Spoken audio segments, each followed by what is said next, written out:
na yàlla yërëm ko te yéexe ñu may ay mbokkam xolu muñ may njaboot gi xolu muñ mu yeggalee ndawam ci aljana ja yàlla mën na ko yàlla def te boole ko ak ay malaaka yërmande léegi nag guerre bi da ngeen koy continuer ak moom ba ci biir bàmmeel ba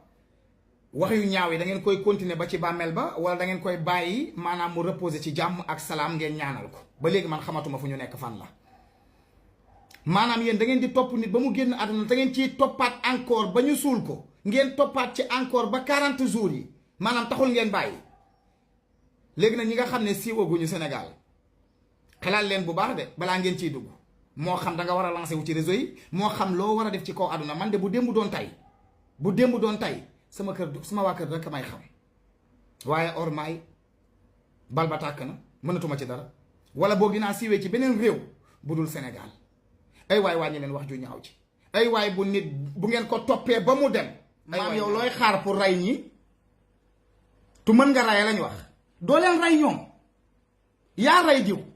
rey leen ñoom wala nga rey leen ma fay la man ñu ci bëri amaluñ société bi njëriñ ñeneen yaa ko rey leen ñoom looy xaar lii nag la tubaab naan trop c'est trop trop c'est trop li ngeen di def nag mu ngi bëgg a ëpp sama gars yi am na yoo xam ne nii soo ko mënee nga war koo rus imagine leen ngeen nekk place sœur bii tey di Mame Ndiaye ay doomam wala ay sëtam lii ngeen di wax mën na ko topp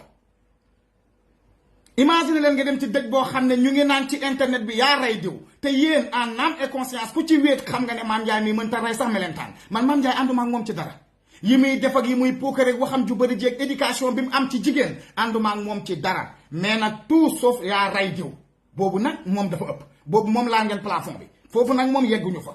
xalaat leen li ngeen di wax ngeen nekk ci place su sœur bii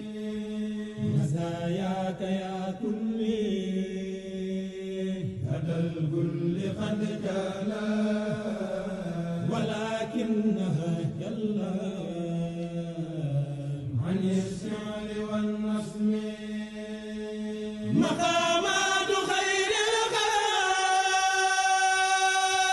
يا خير ربي